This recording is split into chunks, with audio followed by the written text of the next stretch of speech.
I was organizing files in my study when the phone rang at 11:47 p.m. The screen showed a number I didn't recognize, out of state, somewhere in Oregon. I almost let it go to voicemail. At 56, I'd learned that late, night calls from unknown numbers rarely brought good news. But something made me answer. "Is this Helen Carpenter?" A woman's voice, professional, careful. "Yes. My name is Dr. Rebecca Lim. I'm calling from Mercy General Hospital in Portland. I apologize for the late hour, but we have a situation that requires your immediate attention." My first thought was that someone had used me as an emergency contact by mistake. It happens sometimes. People with common names getting mixed up in databases.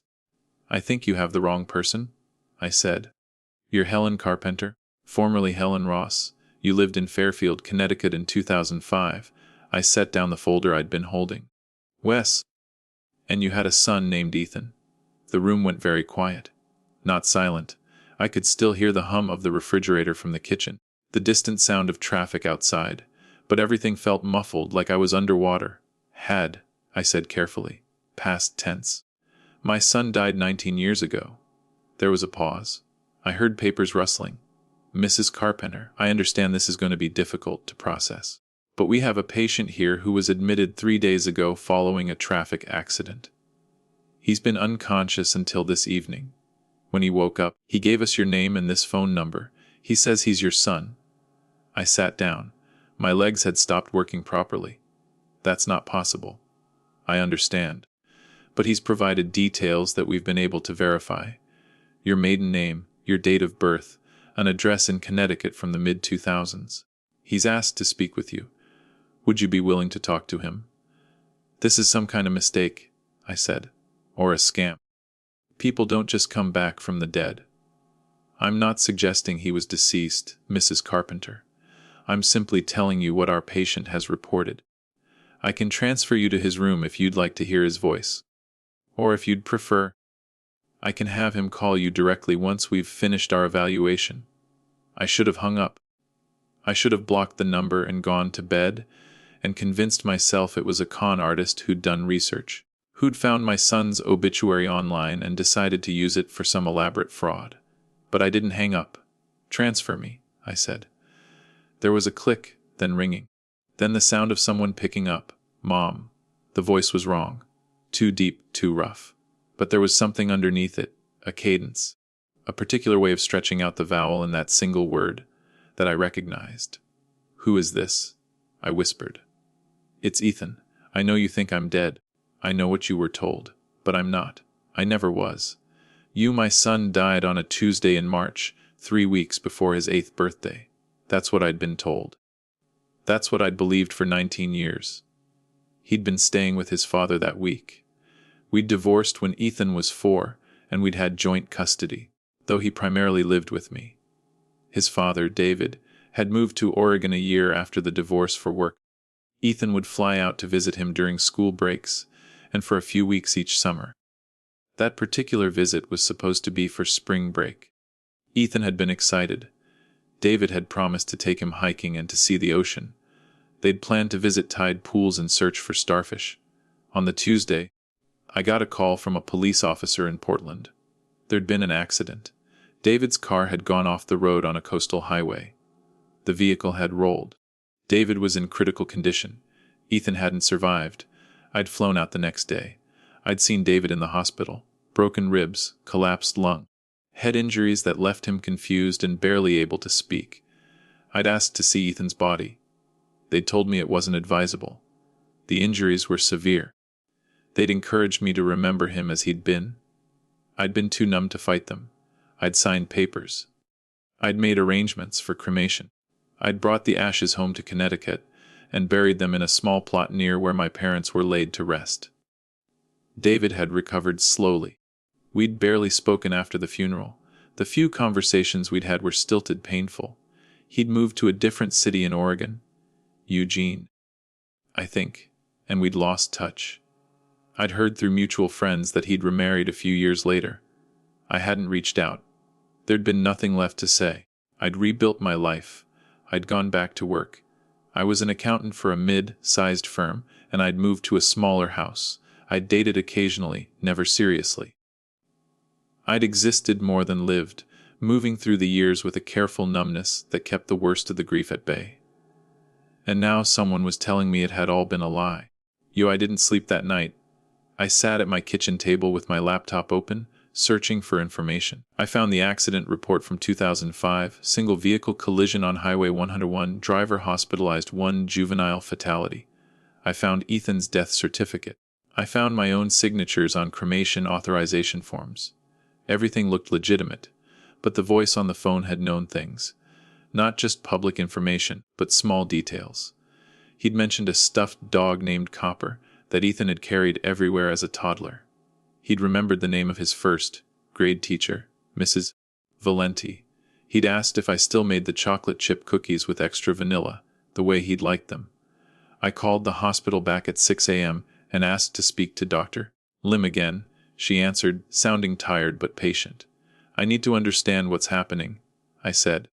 You're telling me this person is who he says he is? I'm telling you he believes he is, she said carefully. We've run standard identification checks. He has a driver's license under the name Ethan Ross. The birth date matches your son's, but we haven't been able to verify much beyond that. He says he's been living in Oregon his entire life, raised by his father. He says he didn't know you thought he was dead until he asked his father about contacting you a few years ago. Where's his father now? According to our patient, David Ross died 2 years ago. Cancer. I closed my eyes. I didn't know. Or Mrs. Carpenter, I think you should come here. We can arrange for a DNA test if you'd like. But regardless of the biological results, this young man needs support, and he's asking for you. I booked a flight for that afternoon. You, the man in the hospital bed, didn't look like my son. He was too old, too tall, too much of a stranger. He had dark hair like Ethan's, and something about the shape of his face was familiar, but he could have been anyone. Until he looked at me. Then I saw it. The exact shape of his eyes. The way his left eyebrow sat slightly higher than his right. The small scar above his lip where he'd fallen off a swing when he was 5. Mom, he said again, and his voice cracked. I stood in the doorway, unable to move. Dr. Lim was beside me, speaking quietly, explaining his injuries. Broken leg, concussion, bruised ribs, but I barely heard her. How? I finally managed. Ethan, if it was really Ethan, shifted carefully in the bed. I don't know all of it. Dad wouldn't talk about it. But there wasn't an accident. Or there was, but I wasn't in the car. Dad told me you'd decided you didn't want to be part of my life anymore. He said it was too hard for you after the divorce, and you'd signed over full custody. He said it was better if I didn't try to contact you. That's not true. I never. I stopped, trying to keep my voice steady. I was told you died. I buried you. His face went pale. What? There was a death certificate, cremation papers, a funeral. He stared at me, and I watched him process the same disbelief I was feeling. Then whose ashes did you bury? He asked quietly. I stayed in Portland for a week. We did the DNA test. It came back conclusive. The man in the hospital bed was my son, Ethan Ross, now 27 years old, who'd spent the last 19 years believing I'd abandoned him. We talked carefully, both of us trying to fill in impossible gaps. He told me about his childhood, growing up in Eugene, going to public school, playing soccer, learning to surf. He told me about David's second wife, Carla, who'd been kind but distant. He told me about David's death and how he'd found papers afterward that made him question the story he'd been told. I found an old address book, Ethan said. It had your phone number in it. Not the one I remembered Dad saying you'd changed, but a different one. I called it once, but I hung up before anyone answered. I didn't know what to say. When was that? About 6 months ago. I thought about all the spam calls I'd ignored around that time. One of them might have been him. I kept thinking about it, he continued. And then I was going through more of Dad's things, boxes I hadn't opened yet, and I found legal documents, custody papers, but they weren't signed by you. The signature was close, but it wasn't quite right. I used to look at your signature on birthday cards when I was little. I knew what it looked like. He'd been planning to come to Connecticut when the accident happened. Someone had run a red light and hit his car. He'd been unconscious for 3 days. When I woke up, all I could think about was that I needed to call you, he said. I needed to know the truth before it was too late. I hired an attorney when I got back to Connecticut. Her name was Judith Ramos, and she specialized in family law and fraud cases. I showed her everything: the death certificate, the cremation papers, the custody documents Ethan had found, the DNA results. She read through it all twice, making notes, her expression neutral. This is complex, she finally said. If what you're telling me is accurate, your ex-husband faked your son's death and forged your signature on custody documents. That's multiple felonies: fraud, forgery, kidnapping potentially, depending on how the jurisdiction interprets it. But David Ross is deceased, which limits our legal options significantly. I don't care about punishing a dead man, I said. I want to know what really happened. I want to know whose ashes I buried. And I want to make sure the record is corrected. Judith nodded. Then we start with the death certificate. We petition the state of Oregon to revoke it on the grounds that it was issued in error. We'll need Ethan to cooperate fully, give statements, provide documentation, submit to interviews. It won't be quick. How long? Months, maybe longer. The state doesn't like admitting it made mistakes, especially ones this significant. They'll want to investigate thoroughly. Then we start. Over the next several weeks, I gathered evidence. I contacted the funeral home that had handled the cremation and requested records. They sent me copies of everything: intake forms, identification verification, authorization signatures. I looked at the signature I'd supposedly provided authorizing the cremation. It was close to mine, very close. But the loops were slightly different, and the pressure of the pen wasn't consistent with the way I naturally wrote. I'd signed those papers in the hospital, I remembered, or I thought I had. But I'd been in shock, barely able to see straight. Had I really looked at what I was signing? Or had someone placed the forms in front of me and told me where to mark, and I'd simply done it? I tried to remember David in the hospital bed.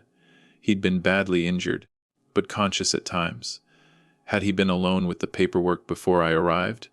Had he signed my name himself, or had someone helped him? I contacted the hospital where David had been treated in 2005. Most of the staff had moved on, but I managed to reach a nurse who'd been working in the ICU at the time. Her name was Sandra Kim, and she remembered the case. It was unusual, she said over the phone. The father was in rough shape, but he was very insistent about handling the arrangements for his son himself. He said the mother was too distraught. We tried to get her on the phone several times, but he said she'd requested he take care of everything. It seemed odd, but we didn't have reason to push back. Did you see her sign anything? I saw signatures, yes. But I couldn't tell you if she was the one who signed them. We were focused on keeping Mr. Ross stable. The administrative staff would have handled the paperwork. She gave me the name of the social worker who'd been assigned to the case. I tracked her down. Retired now. Living in Seattle. I remember that family, she said when I called. The boy who died in the car accident. It was heartbreaking. The father was devastated. Do you remember meeting the mother? There was a pause. I thought I did. But honestly, it's been so long. I remember a woman being there, but I couldn't tell you for certain if she was who she said she was. A cold suspicion began forming in my mind. What did she look like? Brunette, I think. Average height. I'm sorry, I don't remember specifics. I thanked her and hung up. Then I pulled up photos from that time. Pictures I'd taken of myself before flying to Oregon. Pictures from the funeral. I'd had short blonde hair then. I'd been taller than average. I called Judith. I don't think I was the one who signed those papers, I said. The investigation expanded. Judith brought in a handwriting expert who confirmed that the signatures on the cremation authorization were forgeries. The Oregon State Police reopened the case and began looking into David's finances from 2005. They found payments to a woman named Lisa Howell, David's girlfriend at the time, who'd later become his second wife, Carla. The payments had been made in the weeks leading up to the accident, large payments. Unusual ones. They interviewed Lisa. She initially denied everything, but when presented with financial records and witness statements, she admitted she'd posed as me at the hospital and funeral home. She said David had asked her to do it, had said I was too traumatized to handle the arrangements myself, that it was a mercy. I thought I was helping, she told the investigators. I didn't know he was lying about anything else. The Oregon Medical Examiner's Office reviewed the records and found more inconsistencies.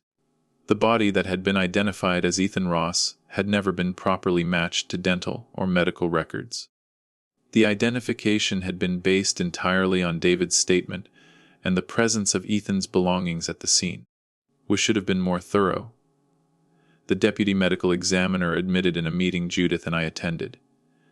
But it was a child, and the father was insistent, and we had no reason to suspect foul play. We failed in our due diligence. So whose body was it? I asked. We don't know. We're working to find out. It took another 8 months, but they eventually identified the remains. A boy named Tyler Chen, aged 7, who'd been reported missing from a neighboring county 2 weeks before the accident. He'd wandered away from a park and was never found. His body had been discovered near the accident site by a passing motorist, and David, seeing an opportunity, had claimed him as his own son. Tyler's family was notified. I reached out to them through Judith, offering my condolences and whatever support I could provide. They were devastated all over again. But they thanked me for helping bring the truth to light. The state of Oregon formally revoked Ethan's death certificate in November. The news made regional headlines briefly. Man declared dead 19 years ago, found alive, and then faded. Ethan moved to Connecticut in December. He'd been working as a landscaper in Oregon, and he found similar work here. We rented a small apartment together while he got settled. It was strange, living with a son I barely knew, but we were both trying. We went to therapy, separately and together. We talked about what had been taken from us. We talked about David, and about how to process the fact that the man Ethan had loved as a father had also been the one who'd stolen his childhood from me. I don't know how to feel about him, Ethan said one evening. We were sitting in the living room drinking tea, watching snow fall outside. I loved him, but he lied to me my entire life. You're allowed to love him and be angry at him, I said. They're not mutually exclusive. He nodded slowly. Do you hate him? I thought about it. I think I do. But I also feel sorry for him. Whatever he was running from, whatever made him think this was the right choice, it must have been unbearable. We never found out exactly why David had done it. His second wife, Lisa, claimed she didn't know. The police investigated whether he'd been involved in Tyler Chen's disappearance, but they found no evidence connecting him to the boy's death. The prevailing theory was that David had found Tyler's body, recognized an opportunity to disappear from a custody arrangement he found unbearable, and taken it. It was monstrous. And it was also, in some broken way, human. Ethan and I visit Tyler Chen's grave together once a year. We bring flowers and stand quietly for a few minutes. It feels important to acknowledge that another family's tragedy became tangled up in ours, and that a boy who should have grown up and lived a full life never got that chance. The plot where I'd buried the ashes, the one I'd thought belonged to my son, is empty now. The ashes were transferred to Tyler's family. I had the headstone removed and the ground reseeded. Sometimes I still go there out of habit and stand looking at the space where the marker used to be. I don't know what I'm looking for when I do that. Maybe just a reminder that grief doesn't always have clean endings, and that some losses echo in ways we don't expect. Ethan and I are building something new. Not the relationship we would have had if the last 19 years had been different, but something else. Something quieter and more careful, built on honesty and the understanding that we both lost time we'll never get back. He calls me Mom now without hesitation. I'm learning to see him not as the 8-year-old I lost, but as the 27-year-old man he became without me. It's not the life I thought I'd have, but it's the one I have, and I'm grateful for it. If you've ever had to rebuild from a truth that shattered everything you thought you knew, you're not alone.